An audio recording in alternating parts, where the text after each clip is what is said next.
4, 5. So hello everybody, it is time for the last Thursday of the month, Portfolio Career, and we have an excellent lineup because it's not just the four of us, Rebecca, Iona and Aileen. We've got the wonderful Anessa, which we're going to all do a little bit of a short introduction in a minute. Just to reset, because I realise we're getting new people all the time, this is really a share to you for Portfolio Career, and each time what we're trying to do is find out exactly what you want.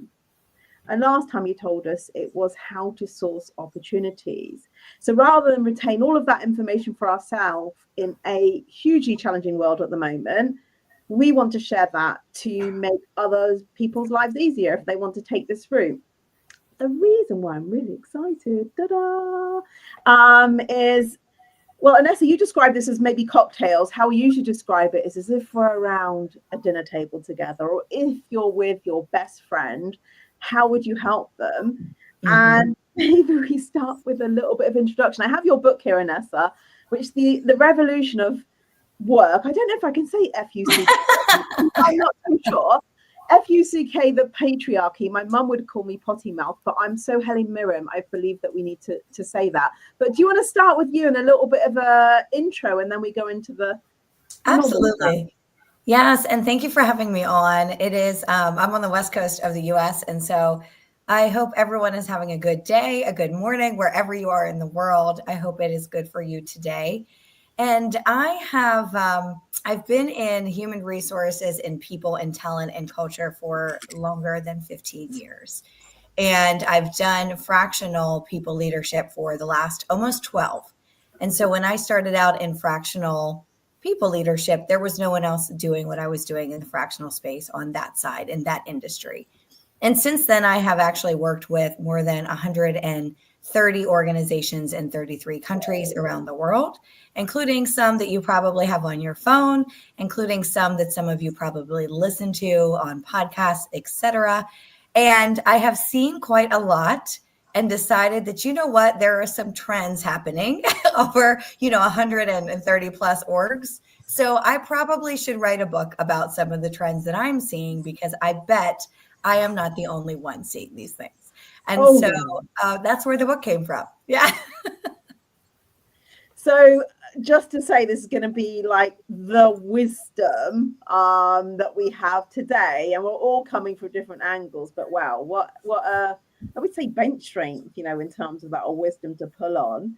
Do you want to go around the table, because maybe it's someone's first time? Who else would like to go? Go on, Bex. Okay, I'll go next. So Rebecca, Bex, Anessa, I'm really excited to get all the advice and knowledge, because I feel I'm relatively new to the world of portfolio life. I've spent the last, I keep thinking, oh my God, it's been 2 decades now in the world of HR, and mainly in, living the work corporate life. And about 3 years ago, I entered the portfolio space and have been doing work across the field of HR, coaching, leadership, HR consultancy. And I'm still finding my feet. It's still, I consider 3 years, it's still relatively new, but I'm really enjoying it. So that's very important for today, Bex, because actually what we found last week is sometimes we can forget where people are at and how we can best help them, which is, Iona, you always keep us so grounded. Do you want to go next? Hi guys, I'm so happy. I have the flu, which shows how amazing it is to do a LinkedIn Live and not be having to go on site. I love social media. I help professional craft and support their portfolio careers through social media, find the gems in the expertise that they have already and monetize it online. My background is in social work and nonprofit management. I loved social work and working with people on site. After my husband passed away more 12 years ago, I could not do this as a single mom. It really crashed my entire career, everything that I was working on. I even did a master's after he passed away. It did not help me get the jobs that I wanted with impact and purpose and income. And so I really, through a lot of years, was looking for what can I do on a part-time position, and pivoting towards social media branding and online sphere has been a lifesaver for me in terms of income. And I am here to really be the voice for the ones who did not choose a portfolio career, but are really kind of like, oh, I have to do something very highly flexible, not on site. What do I do now? And not end up in very low income part-time positions. That's my voice, and I love to hear everyone else. I love also the book, because I vouched, and I talked last time, to read more female-written expertise book. 90% of the books I read, unfortunately, are written only by men. Yeah. Marketing, psychology, pedagogy, everything I read in my academic career, including classics of literature, 90%. I don't know if I can balance it until I die, but I will try. So you need to change the bookshelf behind you. I am looking forward to read the book and to the diversity of the voices that are here at the table. Oh, I love it. Eileen. I just love that. How do I follow that, Iona? It's just so beautifully articulated. You can. With passion. My background, so I've been around the block from recruitment to internal, in-house, employer brand, people, comms, all of that lovely grey stuff. And I found myself just over a year ago in an organisation where actually I was operating more on the ops and supporting CEO, chief of staff, that kind of realm. So I left the golden handcuffs and decided to go down the route of starting out on my own in a fractional capacity.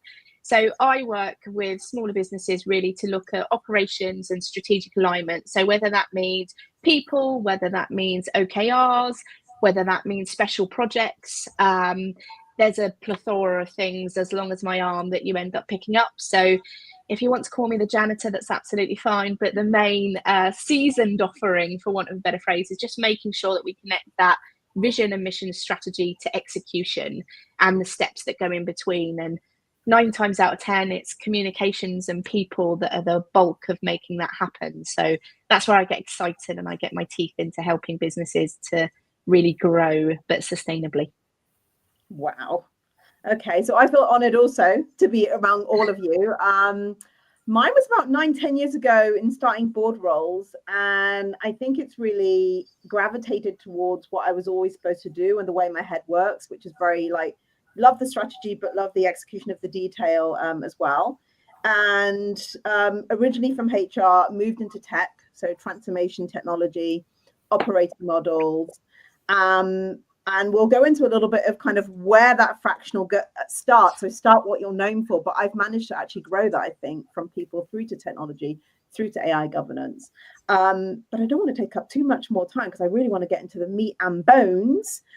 In the meat and bones, and I'll stop sharing screen in a minute because it's actually best to join the conversation, but I do want to orientate people around the structure is, you know, what we go into a little bit of, you know, well, what was it? So in terms of sourcing, so what did you do? And now what?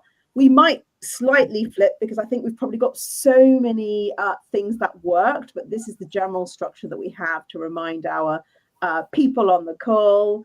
And let me stop sharing, remove, and come through to us.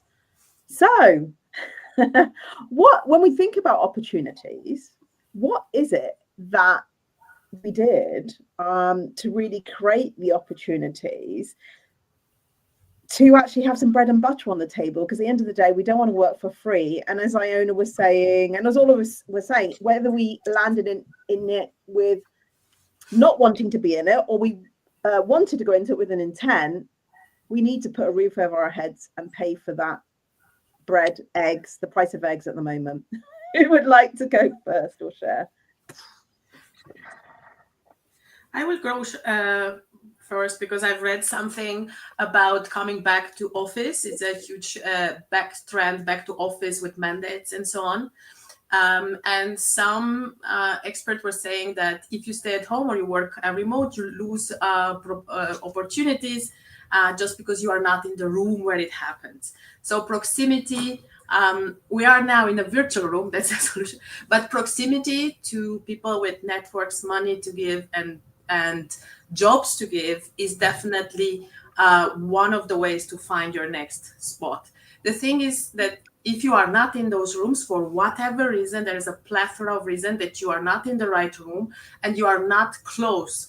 You can go to many networking events and just socialize, but never speak to the CEOs. So, or to people who have decision and money. If you are not in those rooms, then online sphere can be such a much more closer way to get in those conversations. LinkedIn, you can literally, so many people don't post on LinkedIn, don't speak on LinkedIn, just commenting, not even doing sales pitch with CEOs. When CEOs post, they also don't get a lot of comments. So you are so much closer to people who have influence and money and jobs to give in the online sphere than being yourself somewhere in a personal network event for 2 hours. So that's one way to do it. To proximity to opportunities is one way to get to those next positions. So let's drill down into that before we go to the next to see if anyone's got anything to add, because it's about getting into the rooms, which perhaps you weren't invited to anyway in the physical space, you know. Yeah. What is it that's worked for you, or actual rooms? I know last time we mentioned Fractionals United. By the way, people listening, I joined it. It's amazing. There are opportunities. Thank you, Eileen. See, I didn't know about that last time, but there are opportunities on there. It was like, hey, you know, we've got this startup. Would you like this equity? So there are opportunities there. But what else has worked? Maybe Anessa, 12 years of experience. How have you managed to build those networks, either face-to-face or in LinkedIn, that has actually sourced an opportunity? Yeah, so I would say that over the 12 years for me, 99% of my business has come from my network or my network's network. And that for me is where the fractional business comes from. And for me, it's because we need that trust dynamic from the start to do our work well. And for me, that means we can go in and assess where the cultural dynamics truly are sooner, which means we can then start to make changes week 1, week 2, which means we get to impact by month 2, 3, 4, 5. And why that's different from a lot of in-house roles and full-time roles is that we all know this. We go in as a leader. You're doing a listening tour for 6 months. You're not actually changing anything. And in 6 months, if you haven't made a change as a fractional executive, then that's what are we doing here, right? And so for me, it really does stem from your network and your network's network. And what I tell people is there's all of these things that we've been taught around marketing and finding opportunities and building pipeline and business development, right? And I always say throw those things out the window for fractional, because where it's actually going to be is in your network and in relationships. And that trust needs to be built. There's also a reason why, I don't know if you all have seen this, but I have seen dozens of fractional agencies, staffing agencies pop up in the United States. They've all failed within the first 6 months. And the reason that they have failed is because they don't know who they're putting out there. And they're getting RFPs in, and then there's this interview process, which shouldn't be, right? There's no interview process for fractional. And instead of somebody saying, I know that this person does this work, you should talk to them. That's where this misalignment's coming from. That's where the trust is broken, and there is no trust. And so therefore it falls flat. And so for me, it really comes from your network and your network's network. And the way that I have over the years developed being in that room, or honestly not even having to be in that room, is by those relationships. Because what I've ultimately done is started to have conversations, having consistent conversations, 3 to 5 conversations every single week with people in my business, in my network and their networks that they introduced me to. And then what tends to happen is you have tons of these ambassadors out there in the world. You have tens of, hundreds of, thousands of ambassadors at this point in the world saying your name in rooms you could never be in 50 times, in 50 spots at one time, right? And so it's almost like you now, instead of having 2 arms as a human, you now have 8 arms like an octopus, because you literally have these people out and about saying your name for you in those rooms. And one of the big key pieces that actually helps with that for me is establishing your own referral network. And what I mean by that is you have these people, you start out with 5 or 10 people around you, almost like your personal board of directors, but this is a little bit different in the way of you understand the work that they do. You understand that their values and principles aligned with you. They understand the work that you do. So that when you have more work or when you get pulled into an organization, you can pull them in as well. And the key piece here is that most people do referrals badly. Most people do not give people enough of an incentive monetarily to give good referrals. It's $500, $1,000. Great, lovely, but I'm not going to go out of my way for $500 or $1,000, right? Now, if you said to me, I'm going to give you 10% of whatever I charge my client for the first 6 months of invoice, and you send an email that takes 10 minutes and you got $15,000 out of it, well, I'm going to bet you're going to go find more of those for me, because you're then going to send another email and get another $15,000 just from one email. And so for me, that referral network is key, because that also helps with the ebb and flow of that business. So for me, it's less about physically being in those spaces or having to be in those virtual spaces. It's creating consistent discussions with your network and your network's network that you have all the time and you check in with to have real relationships with people. And then what that means, if they understand what you do, if they understand the work that you want to do and who you want to do it with, they are going to say your name in those rooms, because guess what? If they refer someone to you, it helps them too. And so it's a win-win situation all the way around. I just want to go back to, there was a first call we had, Anessa, where we talked about the spider, about the portfolio career being the spider. You've just used the octopus, right? So it gives you many arms and legs of income anyway. And then if we use that as a metaphor anyway, it's like, how do you amplify that in terms of your relationships or your networks? And how do you amplify that even more with an incentive? For those that are listening, I think I'm just going to add my layer of how I also then went about when I think about that. The relationships. I moved also from traditional consulting, and I remember one of my big four, and I went into the client, and their major complaint was, you only come to us when there's an RFP. You don't come to us, and build those relationships. Of course, I was like, yeah, I'm now here. We're going to do that. And one of the things that I also do when you're talking about, 3 meetings is meeting with people. It might not lead to anything now, but being the sparring partner and having those relationships with people so that they get your thinking and go, you know what, you are my sparring partner, you are, and they understand what they can bring you in for. I think the second nuance I would bring in, and it was really good advice that I got from one of my good network friends, very successful in business, Michelle. She said to me, start by what you're known for, because it's easier for people to do that. And I talked about that in terms of making the jump. So, it was starting in projects which were more around the traditional, operating model change. Then it's now, building a whole AI governance piece, an operating model with AI governance. So there's a journey that people need to go on. It's very hard for them to see you there. But as you're discussing, they start to know where you're placed and actually what you can do. And it is the consistency. And I guess the consistency is something that we've heard many times on this course, to say, actually, guys, it's not always easy. It's not easy. It's not an easy choice to make. It's not one that we would change. We've said that many times in terms of the freedom that we get and the enjoyment we get from it. But there is this consistency about having those relationships. But I just love the layer of the referrals. I've done it, but I will say I haven't done it. I'm not as consistent with the referrals. It's something on our AI governance proposal, a collaboration that we have, that I think it is. It's about being consistent with it, because it's other people being in the room. So you've made me think about a consistency needed with that referral. Yeah.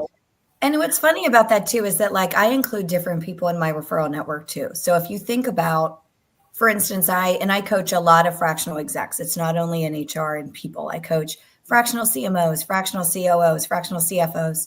And I have a lot of fractional CFOs in my referral network. And here's why.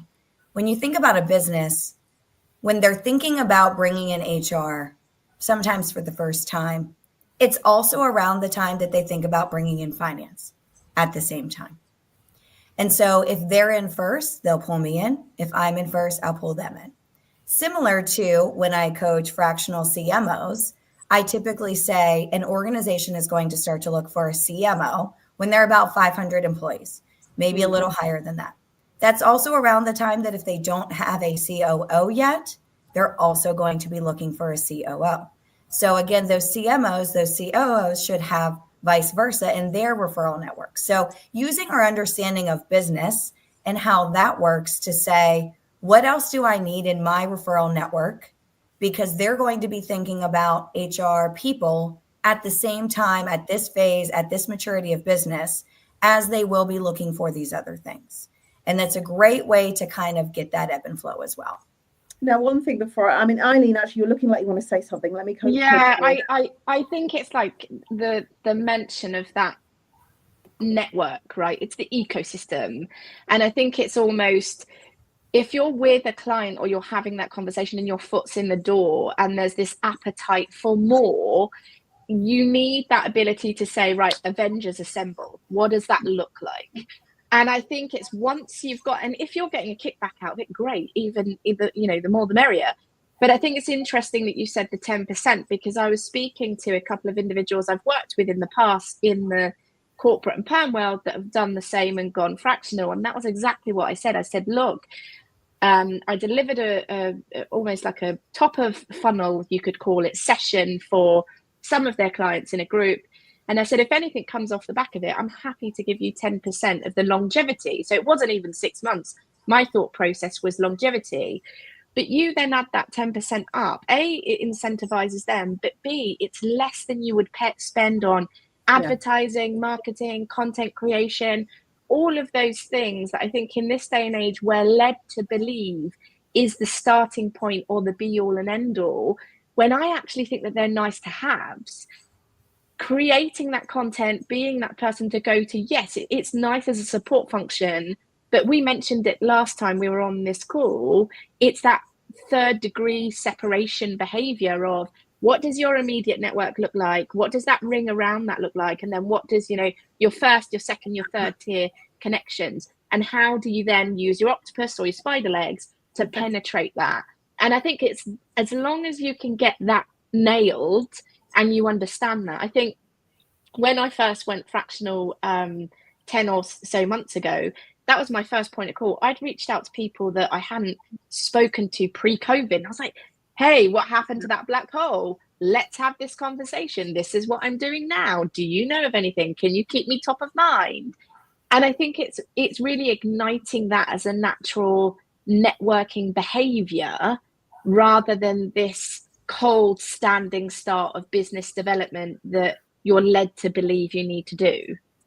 And I think it's something that if I go back to Iona, was what you were saying about like what you're there to do. There's the other arm of LinkedIn, which is the messages in the background, right? And going back through your network, it's something that I did. One of the opportunities that I'm looking at the moment, fingers crossed, is literally someone I worked with 12 years ago, right?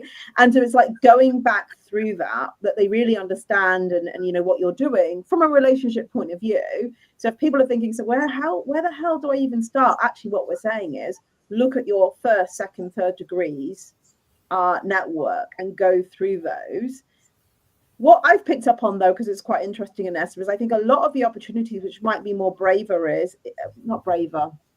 there might be a lot more opportunities in the startup scene. Now, if you are not from the startup scene, how the hell do you get into that scene? If you come from, I'm looking at Bex, you come from corporate. Bex has been in corporate for 20 plus years and has done amazing because she already started that progression when she was in corporate working on coaching. But how do you even then get into that ecosystem, which will not necessarily be in your first degree network?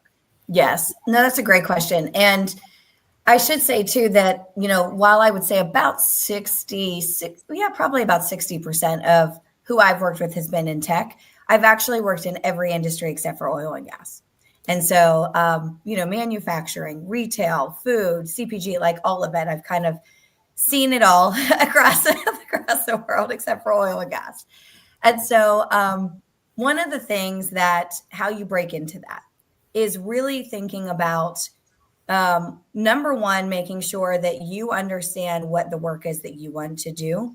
And I think that's a really key piece. I think that we often get told to niche down. I don't think that you have to niche down, especially if you love being a generalist.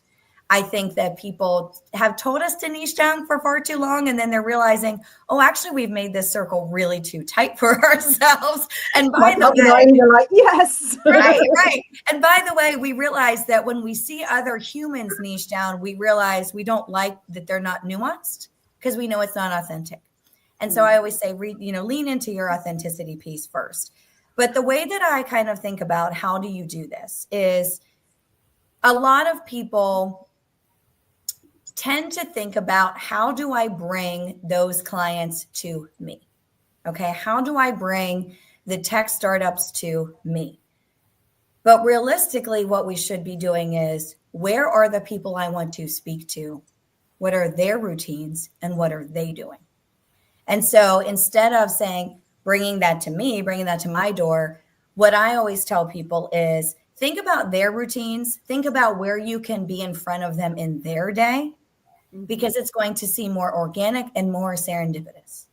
And so, for instance, if you're in a spot where locally you can physically go to places that have a tech presence, think about co-working spaces. Think about coffee places by co-working spaces. Think about breweries, wine bars, local hangouts by those co-working spaces or tech hubs. Think about the CEOs and the COOs that maybe are going into those workplaces. So for instance, a co-working space. Maybe you want to take a half of a day, have a day pass, go work in there, sit in the common area. You will be baffled at what you hear and what you absorb. You do that for a couple of weeks in a row. You get to know the receptionists. You bring them their favorite coffee. They become your friends. And guess what they do? Because we know this as people leaders, the EAs, the executive assistants, the chief of staff, they know everything. So do the receptionists. They know everything, right? So again, use our business mind that we know about in corporate, use that for ourselves. And so if we get to know those receptionists at the co-working spaces, they're going to say, hey, a company moved in upstairs and guess what? They don't have HR, right? So again, it's the relationships and it's understanding where are these people? What are their routines and how can I get in front of that? Because to Iona's point, they're not going to be on LinkedIn very often. They may pop in every 3 months, every 6 months, and they're not getting a lot of engagement. They're not spending a lot of time on there. It's not really their home. And so for me, a lot of people come and say, I've posted on LinkedIn every day and I'm not getting fractional clients. And I'm like, yes, that's because you're knocking on the door and nobody is home. Right? Well, I have some complementary opinions on that. Like knocking once is different than bringing a basket, like you said, of coffee. I really am speaking. You are coming from a corporate background and you have some skills in understanding who has like access to knowledge. If you're not coming from a corporate background, teacher, social worker, you've been among, especially in Switzerland, which is totally different than the US. You go to the Swiss startup nights. I went there for 3 years. I had no startup, no tech startup, and I was talking to the people. So you find the startup ecosystems, like you said, Anissa. There is also the Impact Hub in Zurich. So you have Impact Hubs. You go there, you might feel like a total imposter and totally fish out of the water because you're a teacher or social worker or whatever and not a techie or whatever. You can learn anything. LinkedIn is there for you if you cannot go in person, if you have kids, if you have dependents, if you cannot be like we do now. I connect to Anissa. Like how, and or Eileen or like Chantel, this is incredible if you have not the possibility to be there in person. This is where I take LinkedIn. And then you have to have a strategy for LinkedIn. I agree that this is what I help my clients with, not just a one knock and disappear. It's like we do now. You have to build that know, like, and trust factor that you bring with bringing the coffee. Chantal is an amazing example for this. She's not always posting, corporate things or like thought leadership. She posts, I'm annoyed about this. This is amazing. So she creates. That's how we found each other. Yeah. I know. You post, and that's what you post. I love you, how much you speak up, which actually is something else I was mentioning to Vanessa. I think that the other way to connect is value alignment. And that true authenticity, or like Iona, what you're saying is that repetition, although it might not be the front desk EA bringing the coffee, people actually really get to see who you really are if you let them, if that's your choice. And I think that's the best way to do it. Because you know what, am I quite interested in that person? And you start to open up, and there is the opportunity for a relationship. You might need to handle it a different way, you know, but there is the opportunity, even if that CEO or founder, you know, isn't on LinkedIn that often, there's the connection. And then maybe you go to that person's talk, or, you know, or so forth. And where we haven't heard from Bex, and there's so much that I know that you've done as well, Bex. Yeah, I agree with everything everyone said in terms of absolutely utilize your rich network that you've built up, you know, in whatever, you know, corporate life or just, you know, in your professional life, use that network, because definitely that will lead to opportunities. I agree. I think LinkedIn's got a place actually, because I think there is a bit about raising awareness of what you're doing now, you know, what's, you know, what drives you, what motivates you, what you're looking for. So I think if you raise that awareness, and actually sometimes people do come, I've had people who approach me just because I've raised that awareness. But I think actually sometimes it's also just using every opportunity. So I know I've had leads that have come through a running club that I'm part of, and actually just, you know, saying to everyone, look, this is what I'm doing now. And actually, I think just being like really passionate about it. And I think if you go into fractional work and portfolio life, you are. So talking about, this is why I love this. And actually, this is how I've been able to help, you know, this organization or this individual. I think that passion comes out. And then people will say, yeah, you should speak to Bex. She is super passionate about this. And, you know, so I've got leads that way. And then actually I've had leads from people who have, you know, through being a mum actually, and through the school network. I've had leads through someone who used to mentor me actually. And just thinking about all facets of life actually, and being really clear about, you know, what it is that you want to do, what gives you energy, and you know, and of course doing great in the work you do, because that then leads to referrals, and, you know, not just always through corporate work that I do, but in other things that I do. People will say, you know, speak to Bex. So I think just more broadly. And I think the other thing I'd say is that I think sometimes, you know, especially if, you know, you're not comfortable with networking, when people say to you, well, it's all about networking, you need to use your network, you can be like, oh, God, I, you know, feel less comfortable about that. And what I say is, don't think of it so much as, right, you know, I need to go out and I need to pitch myself. Go out with curiosity, go out with questions. You know, I usually go in with, you know, tell me about what's challenging at the moment, what's keeping you up at night. And that can be many things. It might be, oh God, you know, the dog is, you know, having treatment for this, and I'm worried about this. So you're sort of building a connection. But then it can be, yeah, and we've got a challenge with how we're working with AI, or, you know, and that brings a richness around, here's, you know, you start thinking about, oh, if you thought about this, if you thought about that, and then you move it forward into a conversation that could be, and here's how I can support you. So yeah, absolutely. I'm just gonna build on that, on two things. Firstly, you are your own walking billboard. There is no denying that. And as long as you are just banging that same drum, and that's the consistency, it's that messaging that you're consistent with as that walking billboard, every interaction you're having, I do this. So almost sometimes people are like, oh my God, yeah, we know you do that. It's that kind of stuff. You know, you can never tell. I think there's a stat somewhere where you have to communicate in several different ways, but 10 times before somebody absorbs a message. So if you think about that, you have to tell somebody 10 times before they fully absorbed it. And I think the second thing on talking about being in the room or at special events, to the point of having the EA or the PA or the receptionist as your buddy, be also mindful that you can ask some of these organizations, or if you sign up via like Luma or some of these events, you can see everybody that's going to be there before they get there. Just send them a note. So it's an intentional networking opportunity. It's, hey, I'm at this, I really want to grab you, or I couldn't make it, or even I didn't manage to catch you when we were there. Can we hook up virtually or separately anyway? So really, you're just carving out that behavior of having those conversations with everyone you can get access to, rather than sitting in a room of individuals to network with, and you just get so overwhelmed. And sometimes I find it's like, where do I start? Who do I go for? If you've done that with intention, it really does work a bit better. You're not letting any connection slide, any connection opportunity. And for this transition, you have to be a bit mindful, especially women. They have to manage so many relationships. You can get a relation overwhelm and exhaustion.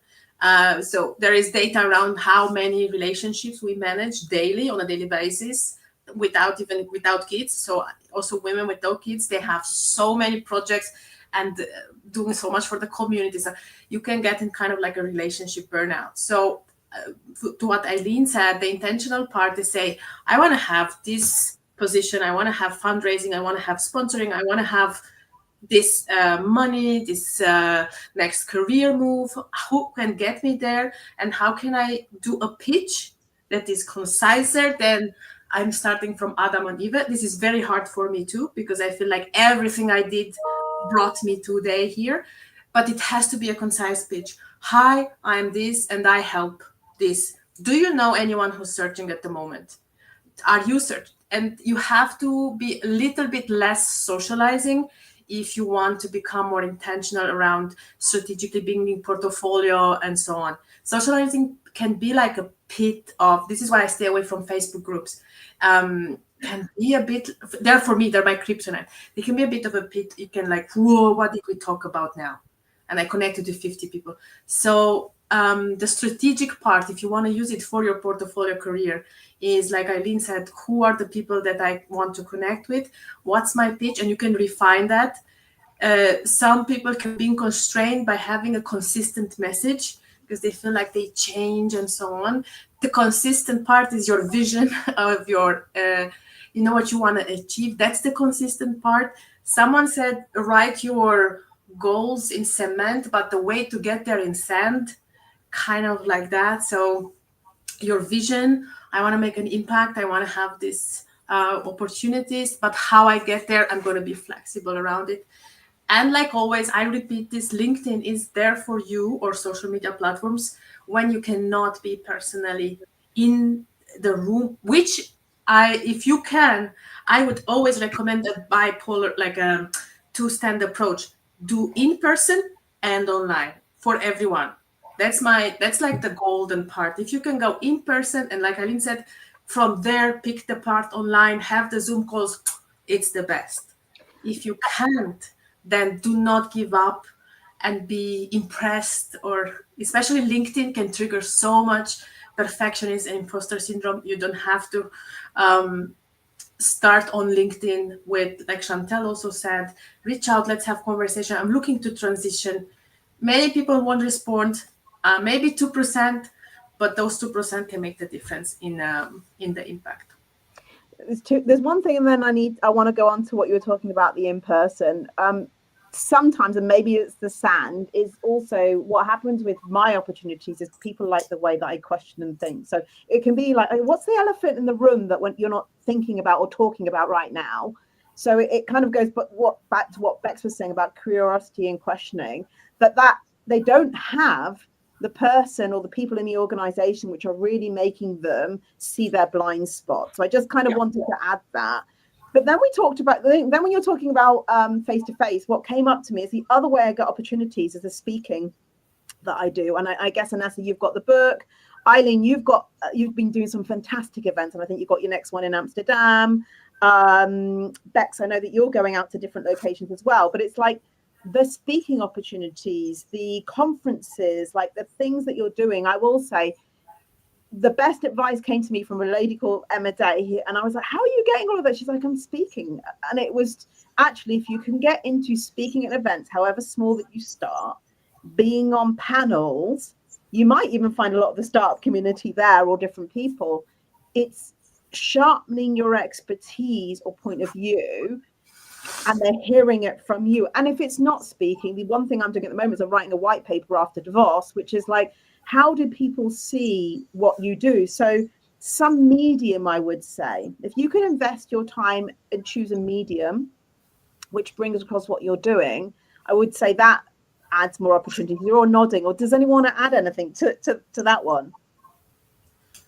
The speaking event, so the way I work is that you have the strategy, and most of the time that is the easy part, it's 5%. And then you have 95% of emotional resistance behind the scenes to everything that we speak of now. I can imagine so many people saying, yeah, that's easy for you to say, or, oh, it's easy for you, you are already there. So 95% of things staying in your way are the emotional resistances to everything that we said. Speaking especially. I've seen an amazing expert at the Impact Hub Zurich speaking about apps. She creates apps. Amazing. And she spent so much time thinking what she's going to wear, which color. This is just noise. This is just like mental noise. If it's fun for you, what you wear, cute, nice, but this is mental noise. So for speaking events, I agree with Chantal, it's one of the biggest upcoming opportunities for you. And then picture yourself at the speaking event and put it on LinkedIn. So speaking event, LinkedIn, this is the best you can do.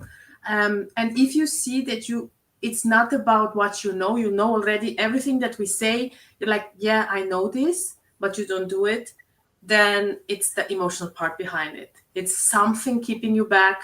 You've been in critical environments, corporate environments that have given you constructive feedback for 20 years. That was not to your development. And then you need mentorship. I have written a master's degree, and at the same day that I finished my master's, I got my diploma back. I was looking online for the next master's because I felt I don't know enough. And I said, this is not a knowledge gap now anymore. It is actually an applying gap. And with the AI revolution also, it is not going to be around knowledge and synthesizing, but it's going to be around who shows up, who does the thing, who helps you do the things, do the implementation, not knowing what to implement, but you actually implemented it. So with speaking events, if you feel, yeah, I would never do that, then you need to work with mentorship because you're leaving money on the table.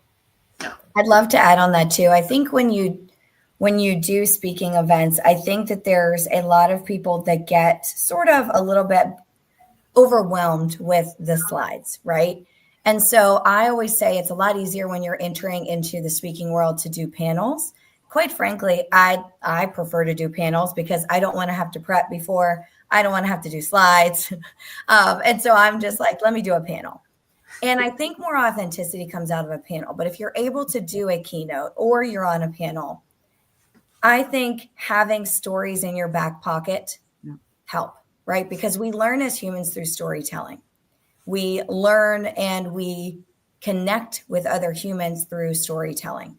And what I also love about speaking opportunities is, especially in what we all do in terms of people, leadership, and leading others in HR and culture and AI and change transformation, the number one thing that's probably true for everyone in that room that you're speaking to is they've all had a really tough human dynamic that they don't know if they handled right. Yeah. Because that's the thing that AI can't do.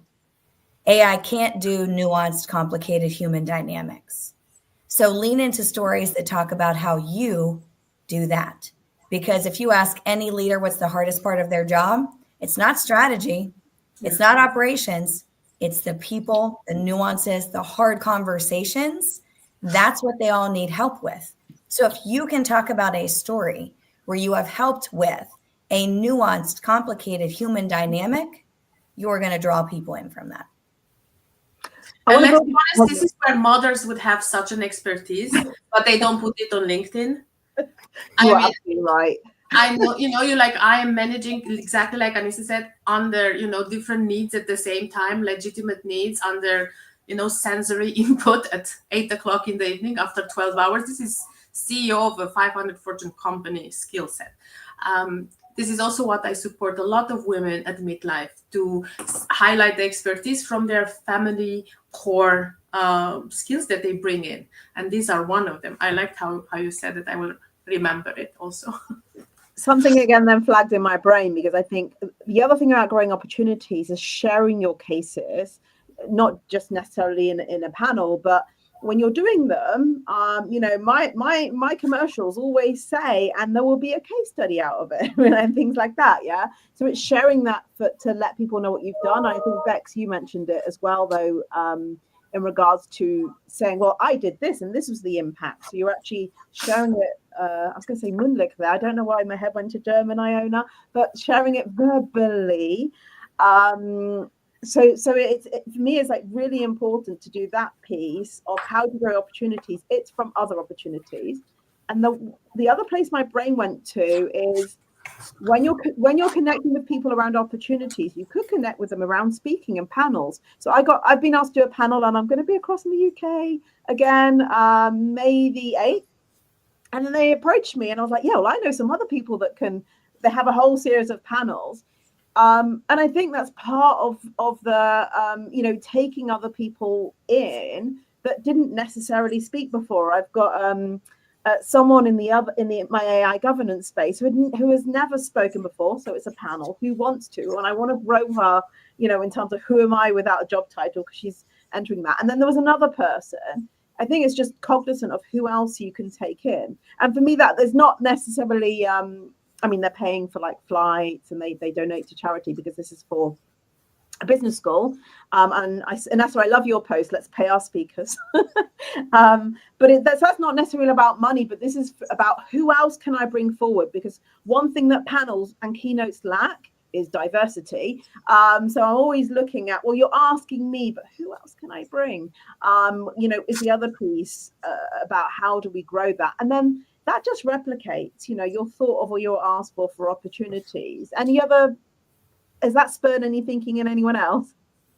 Well, I always say, I don't know if this is true for everyone, but before I say yes to a keynote or a panel, I go and look at what the other ones look like.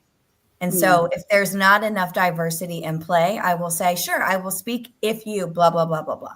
Yeah. If you need help, if you need names, I've got people for you. I absolutely will not speak on a panel if there are 4 white women. If there are 4 white people altogether, there's not enough diversity for me. That's not what I'm about. And so I will say no, but if you correct it, then we can talk. And that I found has actually pushed a lot of change in our industry. And it's actually pushed other LinkedIn influencers that I know to say, oh my gosh, I never even thought about that. And I thought, how privileged, right? that you never thought about that. You probably should have, especially if you're working at People. But like, if you're the only one, come on, right? Like, to your point, please bring more people in. I think I will say I never go into an opportunity where I'm not bringing at least someone else to the table, right? Of, hey, and by the way, here's other people. Even on LinkedIn, to your point, Iona, about commenting. There is a lot of lists. People put a lot of lists out there on LinkedIn. Hey, here are my amazing HR influencers I follow, whatever. And if they list a whole bunch of people that look like me, I will say, okay, great. And here's 25 people who don't look like me. Right. And so really making it a point to say, lovely, but what about these people too? Right. And so consistently bringing people with you, consistently saying names in rooms they can't be in. And I always say, you never know where you're going to plant a seed. Always plant seeds. You never know what's going to come to fruition for you or for others. You could have a 5-10 minute conversation and it could come back and be business for you 6 years from now. And so continually planting those seeds for you and others is, I think, part of why we do what we do. I love what you said with the privilege. And I said, because I had a conversation with the VP of audit, he's a man. I said, oh, I don't need LinkedIn. I don't need it. I found always like, that's privilege. That's a bit of privilege. Being on social media, being this visible is a bit triggering, and a lot of high net worth individuals do not want to be this. Privacy becomes a very high valued good. If you don't have this privilege, you have to sometimes really look at the facts and where you are at the moment, and say, what now? Because I like how Chantel says, they're like, oh, you've identified your network doesn't have any individuals. Everyone is stay-at-home moms, maybe. You do not have any contact that can help you on the bus ride. So now what? Now what? So then you go online, and I think this is like my joy with the social media. I think is the biggest driver of opportunities for minorities, for people who cannot. Also, on your right, diversity, where you cannot be at these big events without being overwhelmed.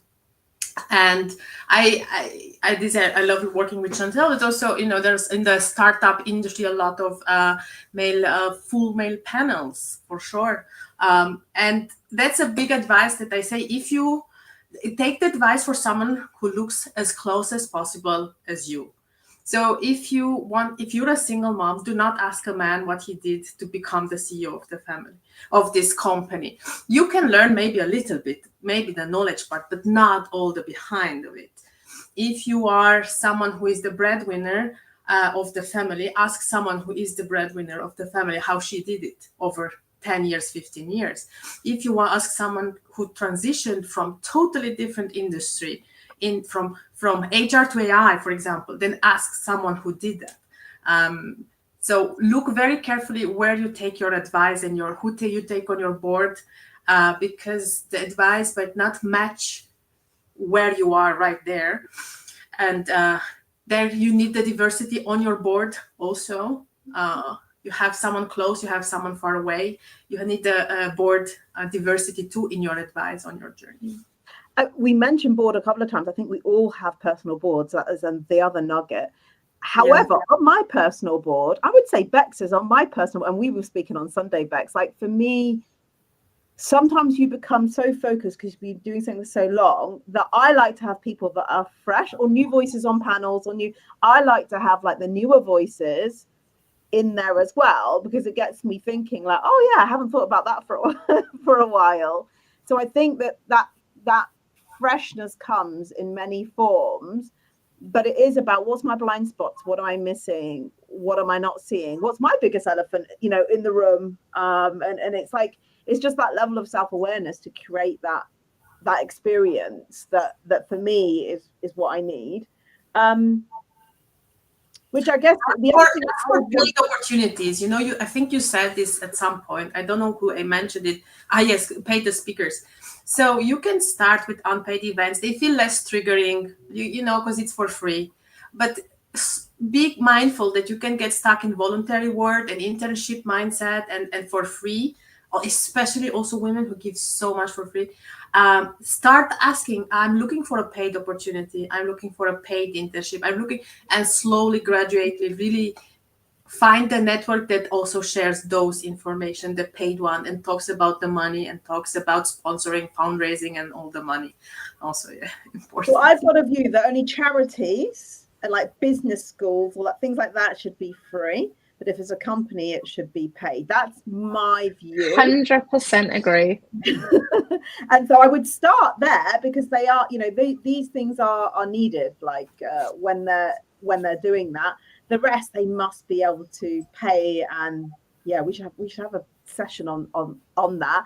The other piece that's really worked for me, and I don't know about others, is collaborations of creating not just like the role, so like the COO, but like project or collaborations with organizations is how to build opportunities. I have a collaboration with Tavistock, I have a collaboration with Shake Up, I have collaborations with many people, and these are just other routes. You activating that as well? Yeah, so actually, doing fractional work and having a portfolio career is actually, you get to, these networks are great, and I would absolutely encourage seeking out other people who are doing similar, because actually what I found is I've worked with other associates and we've said, oh, hang on a sec, we've got a shared passion here, or we've got shared knowledge here. Let's collaborate together. We might be aware of, one of us might have worked with a particular client and we're thinking, actually, we've seen a challenge here, and actually we think it could lead to an opportunity. So at the moment, in the UK, we're looking at the NHS and we're thinking, okay, there's definitely a need here. How can we work together and utilize our skills and actually utilize some of our networks to have a conversation there? So yeah, 100% agree with Following collaboration. the patterns and the values of where you're greater than the sum of one part if you go in. Yeah. Eileen, you were going to say? No, I was just going to say, and the other thing that I tend to like is thinking about other women, that whether they are doing part-time or they're finding it hard to get job shares, or thinking about the ecosystem of challenges that we have as women. It's, for me, how can I also provide opportunities to take others along the way that are not the typical profile that might go and win that type of business themselves? And I think that that's a slightly different shift on mindset as well. That's always quite nice to have. So to Becca's point in thinking a collaboration of parts, it's, well, actually, could we do that as a collaboration of parts, but could we look at that diversity aspect from a part-timer, or looking at someone else that might be able to plug the gap in on a different lens, rather than just somebody promoting themselves as fractional or portfolio. And I guess, what lens are we not seeing? What if we've got 5 minutes? What would be, what lens are we not seeing, or the one thing that you really want someone to walk away with? I have two really quick ones. Never just put it out there and get a networking conversations going with just executives. Make sure that you're talking to everyone that you've worked with before, right? Everyone from the customer service representatives, the receptionists, all the way up through VPs, managers, etc. You never know where people are going to go. And as they go and expand in their careers, an HR generalist one day may be a director of HR who needs your help, a year or two from now. And the second thing I will say is, we tend to use jargon in our marketing and how we talk, even things like culture, even things like engagement, even things like performance. What I can tell you is those are continuing to put up walls for CEOs and COOs. They don't actually understand what we mean when we say that. And so instead of saying jargon things, just use really words that everyone knows and uses. And so, for instance, I'm not going to go to a CEO and say, how's your compliance, right? I'm going to say, what keeps you up at night, right? What are the risk factors that you're afraid of? I'm not going to say, what's your succession plan look like? I'm going to say, who are the next leaders that are going to step into those roles, right? And so just really changing the dynamic of what we're putting out there. I typically have someone who has no idea about what I do, is not in my industry, to look at any redo of my website, any redo of what I'm writing about. And if they understand it, that's the right path. We're really getting away as a society from this sort of Deloitte's, Accenture's, the consulting verbiage. People realize it's not authentic, right? And so strip that out. No one actually knows what those words means outside of our industry. And we're just building walls for ourselves that it takes people longer to get over, to work with us. Oh my God, I love having you here. Thank you. Yeah. Those are my last tidbits. That's a great tip also for LinkedIn posts. If I can do the pivot towards social media, and especially my focus is LinkedIn.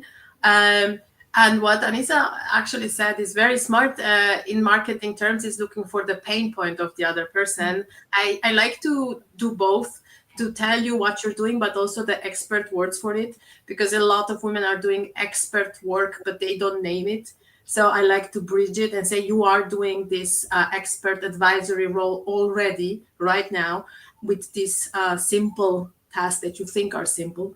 You are auditing, you are planning, you are strategic, and so on. So I like to bridge that.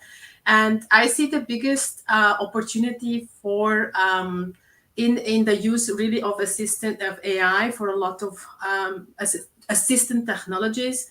So you get faster in output, and you have enough time for doing this relationship management that you cannot delegate to AI. So do the AI for faster things, even copywriting. Like if you don't have someone looking over the copywriting, but you have time for this relationship management and Zoom calls that you cannot delegate. That's the big opportunity that I see. And you can learn to scout for paid opportunities. It's a skill to identify this is a pain point and this is someone who has a budget for it. It's a skill. Again, if you don't see it, get mentoring. Bex, Eileen, brief. I'm ask going to say questions, be curious. I think, ask questions, be curious, and that will lead to conversations, opportunities. Eileen? I second curiosity, and I'd say be your own walking billboard. I'm going to add something different, which is mindset. So everything that you've heard, block some time in your diary and get started and learn. So it's like that first step of like sending that message, like block kind of, I guess, business development or fractional development. There's a step between talking about it, knowing, but you learn as you go along. And that's how I'm going to leave it. Well, I just want to come actually back to the amazing book if you kind of want more, because you can only fit so much within a session. And our next one is again the last Thursday of the month, and it was amazing having everyone here. I am going to end the stream and let it play out.